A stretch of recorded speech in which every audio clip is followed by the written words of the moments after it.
purposely wanted someone here who is fairly young, someone who's just starting out in a career, and who chose to go into the documentary end of the trade. So why did you do that? What was it that drove you to that decision?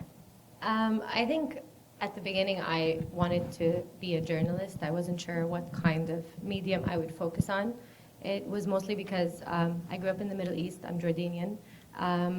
Part of reading the newspaper just meant essentially that I didn't believe most of what was in there, and that was usually a challenge for me.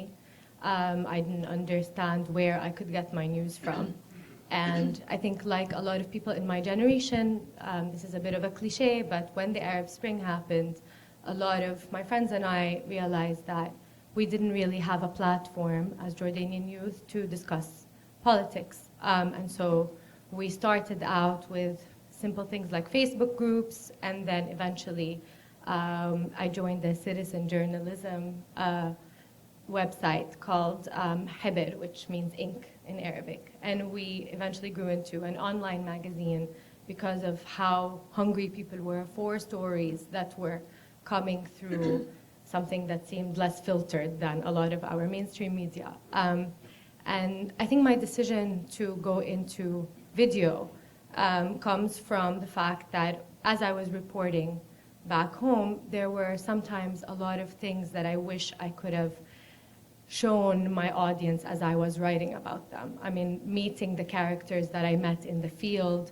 listening to them say something in their accent or tell the story in their way, that was something that sort of drove me to want to focus on the video aspect. One short story I remember having was we were focusing on the Syrian refugee crisis and the tensions between a community in Jordan and a community in Syria. The community in a town in Jordan and the new Syrian community. And I remember seeing a water truck come in, like from UNICEF, and specifically choosing to go to certain houses for Syrian refugees. And so people from that town, the Jordanians from that town, sort of came out, and this whole debate started happening between the refugees and people in the host community. And we didn't have any equipment at that point. And I just remember telling my colleague, like, get your phone out, like, let's film this.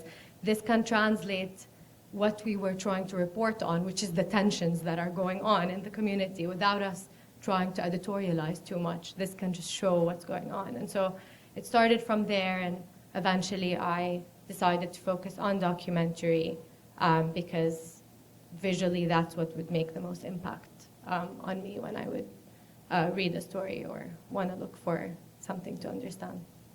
So show, not tell. Yeah, it is a very powerful tool.